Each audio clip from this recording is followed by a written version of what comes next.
पुणे शहर गुन्हे शाखेच्या खंडणी विरोधी पथक क्रमांक 1 ने मोठी कारवाई करत कर्वे रोड वरील मोबाईल व्यावसायिकावर जीवघेणा हल्ला करणाऱ्या आरोप्यांना अवघ्या 24 तासांत अटक केली आहे। 14 जुलै 2026 रोजी कोथरूड मधील एका मोबाईल व्यावसायिकावर लोखंडी कोयत्याने प्राणघातक हल्ला करण्यात आला होता। या प्रकरणी अलंकार पोलीस ठाण्यात गंभीर गुन्हा दाखल करण्यात आला होता। गुन्ह्याचा तपास सुरू असताना खंडणी विरोधी पथकाला मुख्य आरोपी सिद्धेश नितीन धुमाळ हा घोरपडे उद्यान परिसरात लपल्याची माहिती मिळाली। पोलिसांनी सापळा रचून त्याला ताब्यात घेतले। चौकशीत त्याने आपल्या इतर साथीदारांची नावे सांगितली। त्यानंतर आणखी 2 आरोपी आणि 2 विधी संघर्षित बालकांना ताब्यात घेण्यात आले।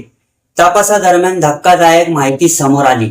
फिर्यादी सोबतच्या जुन्या वादातून 3 जणांनी हल्लेखोरांना व्यावसायिकांचा खून करण्याची सुपारी दिल्याचे निष्पन्न झाले। त्यामुळे या प्रकरणात एकूण 8 आरोपींना पोलिसांनी ताब्यात घेत गंभीर गुन्ह्याचा उलगडा केला आहे। ही उल्लेखनीय कारवाई पुणे शहर पोलीस आयुक्त अमितेश कुमार यांच्या मार्गदर्शनाखाली गुन्हे शाखेचे अधिकारी आणि खंडणी विरोधी पथक क्रमांक 1 च्या संयुक्त प्रयत्नातून करण्यात आली आहे। आरोपीकडून अधिक तपास सुरू असून या प्रकरणातील आणखी माहिती लवकरच समोर येण्याची शक्यता आहे। आपण पाहत आहात महाराष्ट्र मार्शल टाइम्स पुणे।